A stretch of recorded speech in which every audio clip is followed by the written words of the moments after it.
Math by M care চ্যানেলে স্বাগত। আজকের ভিডিওতে আমরা মধ্যমা শ্রেণী নির্ণয়ের মাধ্যমে মধ্যমা নির্ণয় করব। পাঠ্যপুস্তকে 345 পেজ নম্বর দেখো। প্রয়োগ 19। আমি নিচের পরিসংখ্যা বিভাজন থেকে তথ্যটির মধ্যমা নির্ণয় করি।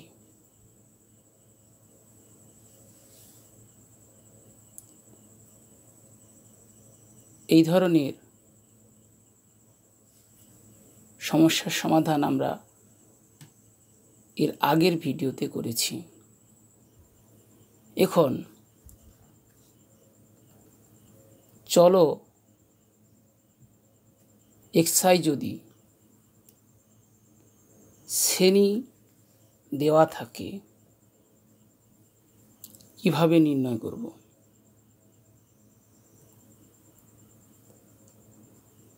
আমাদের স্কুলে 100 জন শিক্ষার্থীর বুদ্ধাঙ্ক পরীক্ষা, IQ test, intelligence question test করা হয়েছে। তার পরিসংখ্যা বিভাজন ছকটি হল বুদ্ধাঙ্ক xi ফার্স্ট রো বরাবর দেওয়া আছে এবং শিক্ষার্থীর সংখ্যা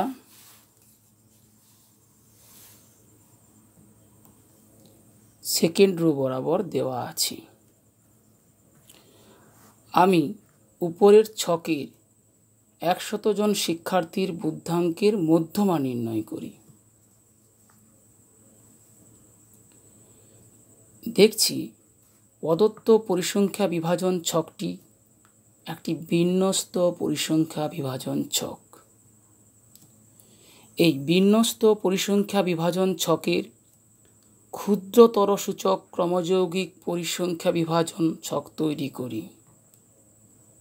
এই ধরনের ছক তৈরি আমরা এর আগের ভিডিওতে করেছিলাম। 75 থেকে 85, 75 বা 75 থেকে বড় কিন্তু 85 থেকে ছোট নয়। 95 থেকে ছোট, এটা ছিল 85 থেকে 95, তাই 95 থেকে ছোট 9 + 12 = 21। 105 থেকে ছোট 21 + 27 = 48। 115 থেকে ছোট 48 + 30 = 78। 125 থেকে ছোট 78 + 17 = 95। 135 থেকে ছোট 95 + 5 = 100। প্রদত্ত পরিসংখ্যা বিভাজন তালিকার ক্ষুদ্রতর সূচক ক্রমযৌগিক পরিসংখ্যা পেলাম। বুদ্ধাঙ্ক xi ফার্স্ট কলাম বরাবর, পরিসংখ্যা ফ্রিকোয়েন্সি fi সেকেন্ড কলাম বরাবর এবং ক্রমযৌগিক পরিসংখ্যা ক্ষুদ্রতর সূচক থার্ড কলাম বরাবর লেখা হয়েছে। এখানে মোট পরিসংখ্যা n = 100।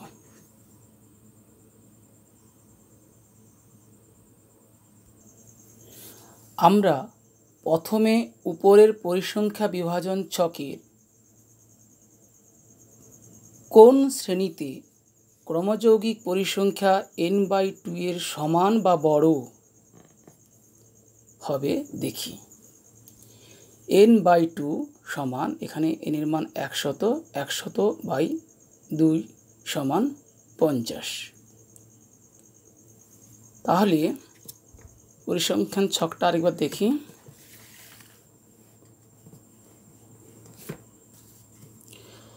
ক্রমযৌগিক পরিসংখ্যা 48 ছিল, শ্রেণী 95 থেকে 105, তাহলে 48-এর পরে শ্রেণী হচ্ছে 105 থেকে 115।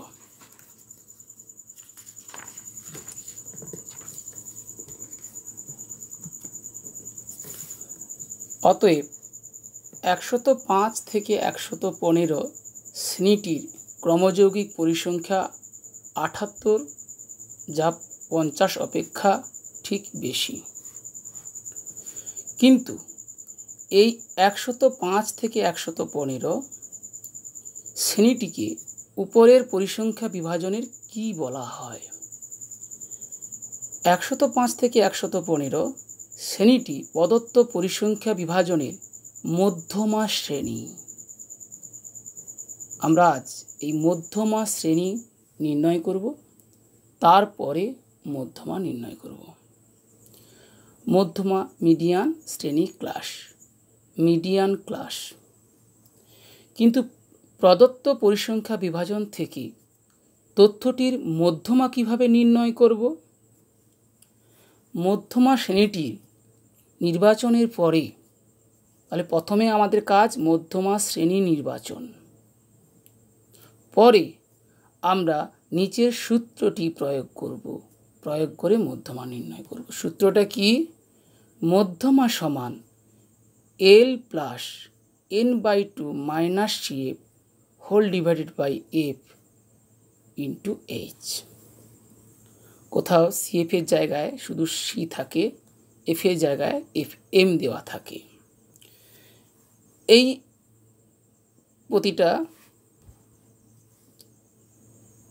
L, F, H, CF, N এদের প্রত্যেকের সাথে এখন পরিচিত হই। যেখানে L সমান মধ্যমা শ্রেণীর নিম্ন শ্রেণী সীমানা, অর্থাৎ lower limit of median class, লোয়ারের L।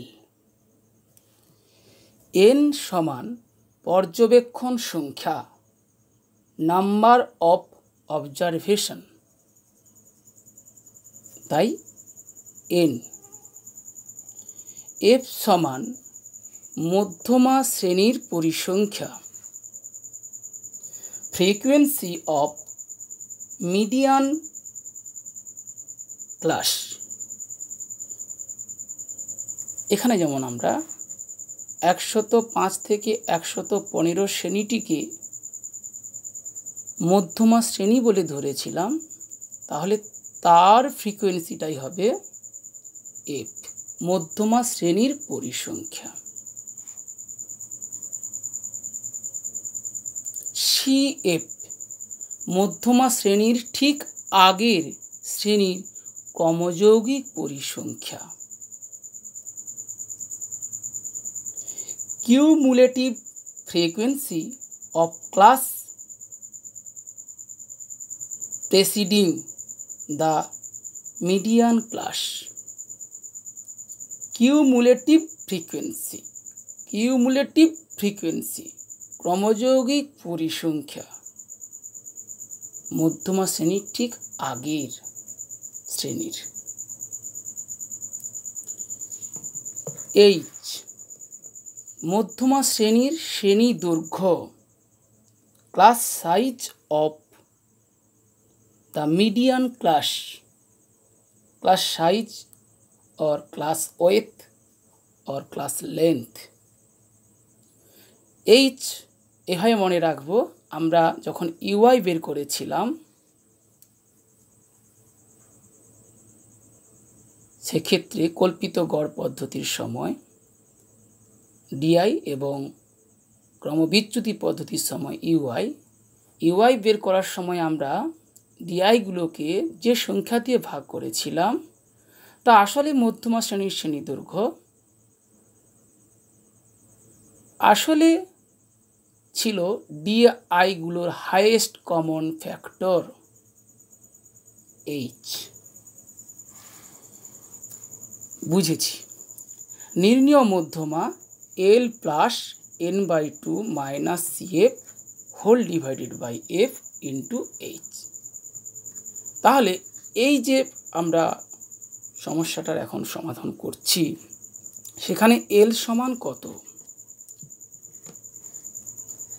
তাই মধ্যমা শ্রেণী ছিল 105 থেকে 115,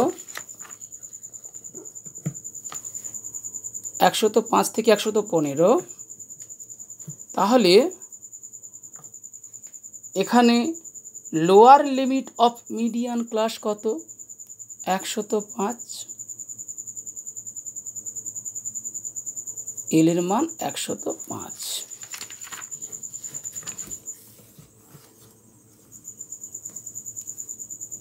এন সমান তো নাম্বার অফ অবজারভেশন, টোটাল 100 বলাই ছিল। CF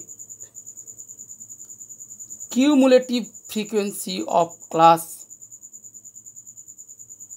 presiding the median class.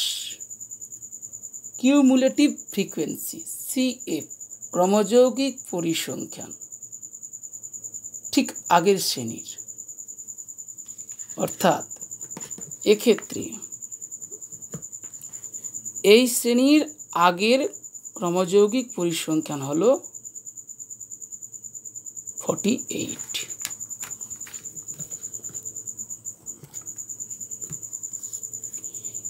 F frequency of median class, মধ্যমা শ্রেণীর পরিসংখ্যা। মধ্যমা শ্রেণী কোনটা ছিল? 105 থেকে 115, তার পরিসংখ্যা কত? 30।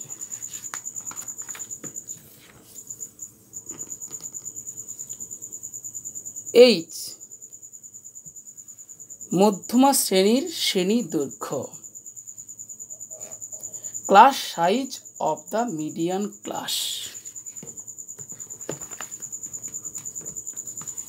মধ্যমা শ্রেণীর শ্রেণী দৈর্ঘ্য ঊর্ধ্ব সীমানা বিয়োগ নিম্ন সীমানা 115 বিয়োগ 105 সমান 10। এইভাবে আমরা এল, এন, CF, F এবং H এর মান বসাবো এই ফর্মুলাতে। এল এর জায়গায় এখানে 105 যোগ এন এর জায়গায় 100/2 মাইনাস CF এর জায়গায় 48 হোল ডিভাইডেড বাই F এর জায়গায় 30 ইন্টু H এর জায়গায় 10। 105 প্লাস, তাহলে এখানে 100কে 2 দিয়ে ভাগ করলে 50, 50 থেকে 48 গেলে 2/30 ইন্টু 10, তাহলে শূন্যটা বাদ দিয়ে দাও, 2 এর 3 অর্থাৎ 0.66 প্রায়। তাহলে 105 যোগ 0.66 ইকুয়ালস টু 105.66। বুঝেছি। অর্ধেক সংখ্যক শিক্ষার্থীর বুদ্ধাঙ্ক, ইন্টেলিজেন্ট কোশেন্ট, বুদ্ধাঙ্ক 105.66 এর কম এবং অর্ধেক সংখ্যক শিক্ষার্থীর বুদ্ধাঙ্ক 105.66 এর বেশি। এখন এই ফর্মুলাকে কাজে লাগিয়ে, অর্থাৎ প্রথমে মধ্যমা শ্রেণী নির্বাচন, পরে এই সূত্রকে কাজে লাগিয়ে আমরা এখন খুব সহজেই মধ্যমা নির্ণয় করব। কষে দেখি 26.2 এর অঙ্কগুলো কষে দেখি। 8 দাগ, আমাদের 40 জন শিক্ষার্থীর প্রতি সপ্তাহে টিফিন খরচের টাকায় পরিসংখ্যা হলো, টিফিন খরচ টাকায় ফার্স্ট রো বরাবর দেওয়া আছে, শিক্ষার্থীর সংখ্যা সেকেন্ড রো বরাবর দেওয়া আছে। টিফিন খরচের মধ্যমা নির্ণয় করি।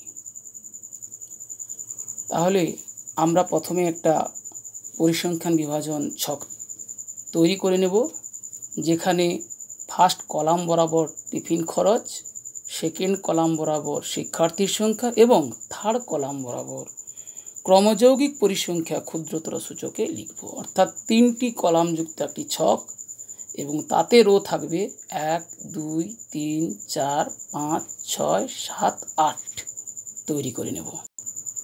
তাহলে ফার্স্ট কলাম বরাবর টিফিন খরচ, সেকেন্ড কলাম বরাবর শিক্ষার্থীর সংখ্যা লিখেছি এবং থার্ড কলামে ক্রমযৌগিক পরিসংখ্যা ক্ষুদ্রতর সূচক লিখব। প্রথমে 35 থেকে 40 এই শ্রেণীর শিক্ষার্থীর পরিসংখ্যা 3, অতএব ক্ষুদ্রতর সূচক ক্রমযৌগিক পরিসংখ্যা 3। 3 যোগ 5 8, 8 যোগ 6 14, 14 যোগ 9 23, 23 যোগ 7 30, 30 যোগ 8 38, 38 যোগ 2 সমান 40। মোট পরিসংখ্যা n, তাহলে এখানে n সমান 40। এখানে মোট পরিসংখ্যা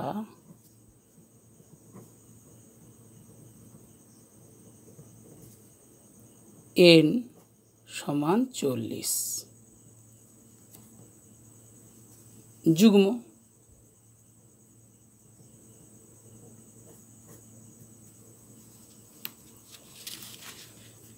অতএব n/2 সমান 40/2 সমান 20। তাহলে 20 এর ঠিক বেশি ক্রমযৌগিক পরিসংখ্যা, 20 এর চেয়ে ঠিক বেশি ক্রমযৌগিক পরিসংখ্যা এখানে কত? দেখো, ক্রমযৌগিক 3 এর পরে 8, 8 এর পরে 14, 14 এর পরে 23। তাহলে 20 এর চেয়ে বেশি ঠিক হলো 23। এই ক্রমযৌগিক পরিসংখ্যা 23 কোন শ্রেণীর মধ্যে আছে? 50 থেকে 55, যা 50 থেকে 55 শ্রেণীর মধ্যে আছে।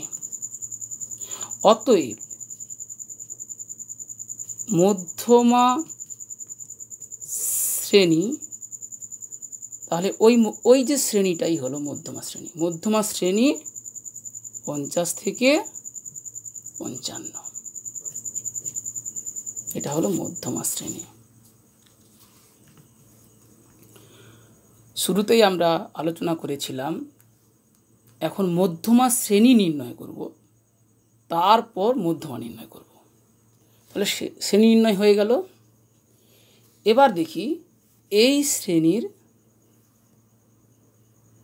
নিম্নমান কত? 50। শ্রেণী দৈর্ঘ্য কত? 55 বিয়োগ 50। পরিসংখ্যা কত? 23।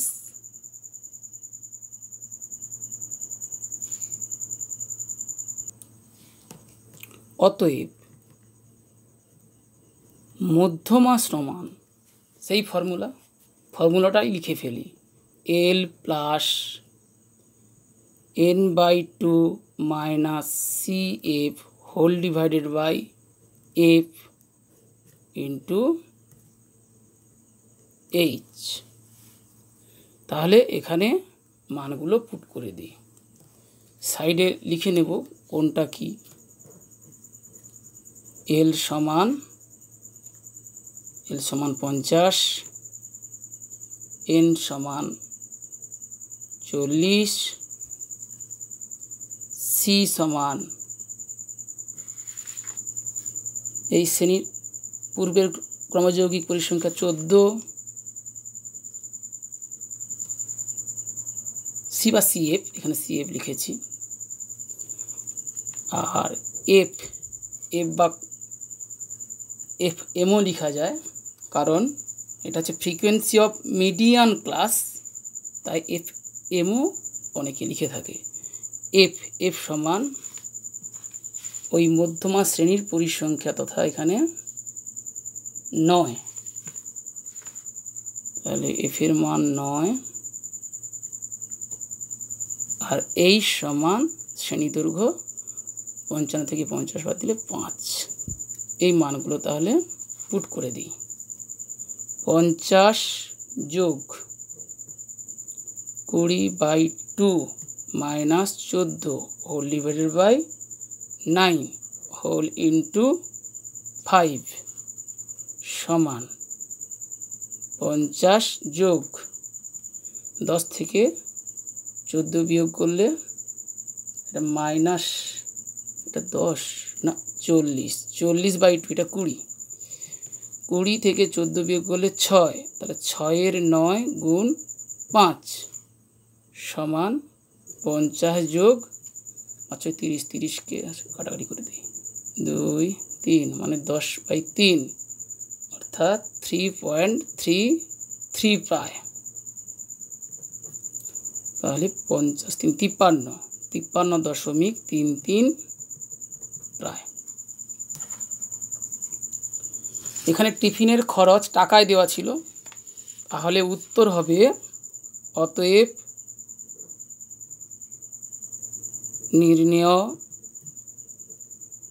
মধ্যমা 53.33 টাকা ব্র্যাকেটে প্রায়। একইভাবে আমরা 9-এর দাগ, 10-এর দাগ এবং 11-এর দাগের অঙ্ক খুব দ্রুত দেখে নেব।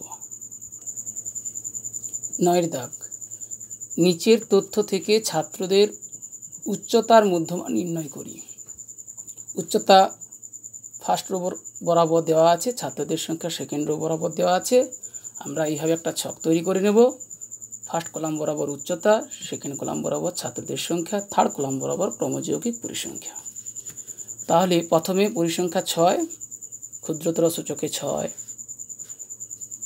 10, 6 যোগ 10 16, 16 যোগ 19 35, 35 যোগ 22 সমান 57, 57 যোগ 20 সমান 77, 77 যোগ 16 সমান 93, 93 যোগ 7 সমান 100, অর্থাৎ এখানে n সমান 100।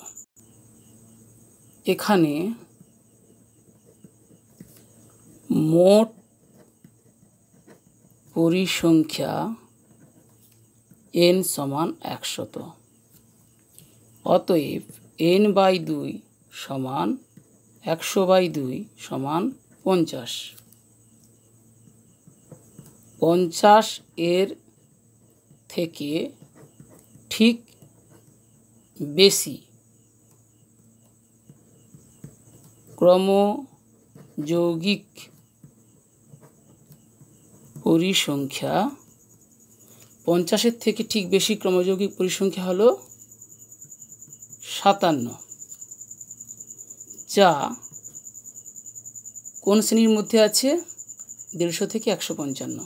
তাহলে 150 থেকে 155 এই শ্রেণীর মধ্যে আছে।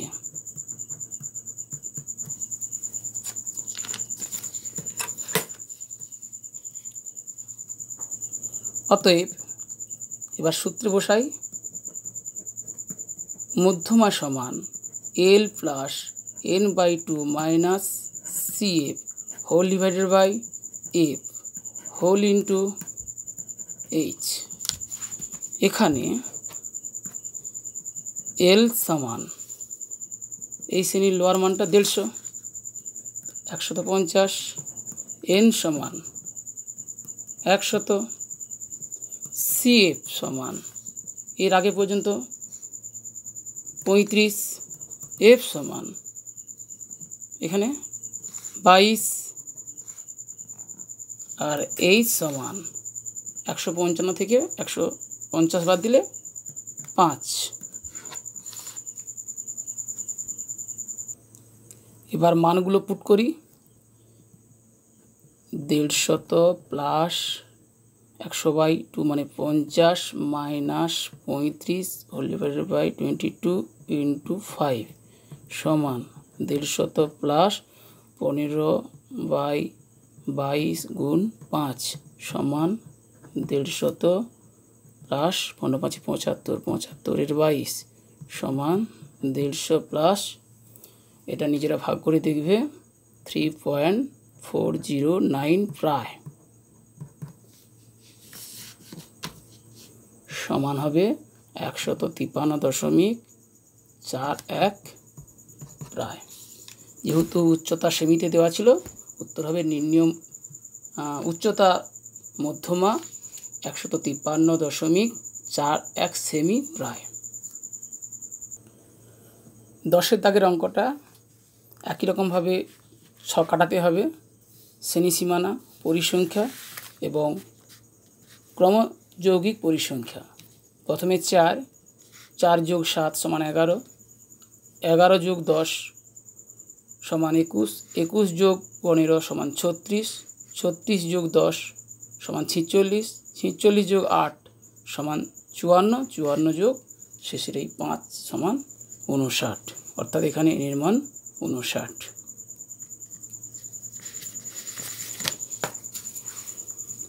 তাহলে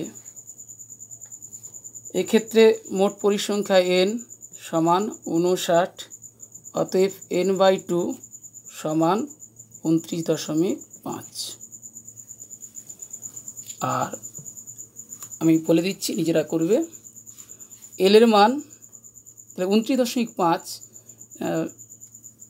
21 পরে 36 পর্যন্ত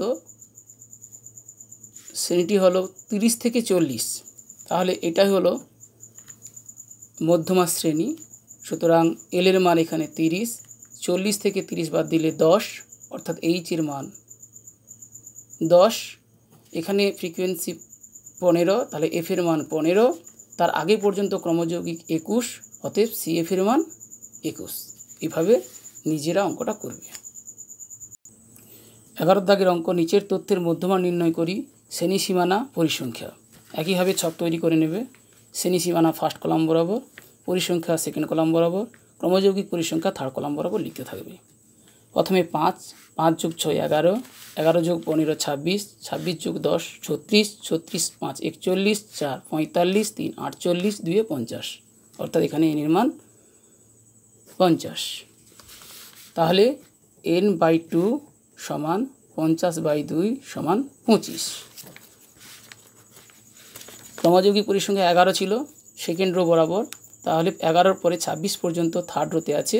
স্পষ্টতই 15 থেকে 20 এটাই হলো মধ্যমা শ্রেণী। অতএব এখানে এল এর মান 15 এবং 20 থেকে 15 বাদ দিলে 5, এইচ এর মান 5, তার ফ্রিকোয়েন্সি আছে 15, তাহলে এফ এর মান হচ্ছে 15। আগে পর্যন্ত ক্রমযৌগিক পরিসংখ্যা 11, অতএব সি এফ এর মান 11। এইভাবে মানগুলো পুট করে নিজেরা অঙ্কগুলো করে নেবে। তাহলে আমরা শ্রেণী সীমানা, পরিসংখ্যা এবং ক্রমযৌগিক পরিসংখ্যা 3টে কলামে অঙ্কগুলো করলাম। ক্রমযৌগিক পরিসংখ্যা শেষমেশ এন এর মান পেলাম। এন এর মানের অর্ধেক করে বা তার বেশি যে শ্রেণীর অন্তর্গত, সেই শ্রেণীটাকে বললাম মধ্যমা শ্রেণী। সেই শ্রেণীর লোয়ার মানটা হলো এল, সেই শ্রেণীর এফটা হলো এফ, সেই শ্রেণীর পূর্ব শ্রেণী পর্যন্ত ক্রমযৌগী হলো, এক্ষেত্রে এটা ক্রমযৌগী হলো সিএফ এবং শ্রেণী দৈর্ঘ্যটা হলো H. Formula L plus n/2 minus CF whole divided by F whole into H. এইভাবে আমরা মধ্যমা নির্ণয় করছি। আশা করি সবাই বুঝতে পেরেছ। যে অঙ্কগুলো পুরোপুরি করে দিলাম না, নিজেরা করবে। ভিডিওটি দেখার জন্য অসংখ্য ধন্যবাদ।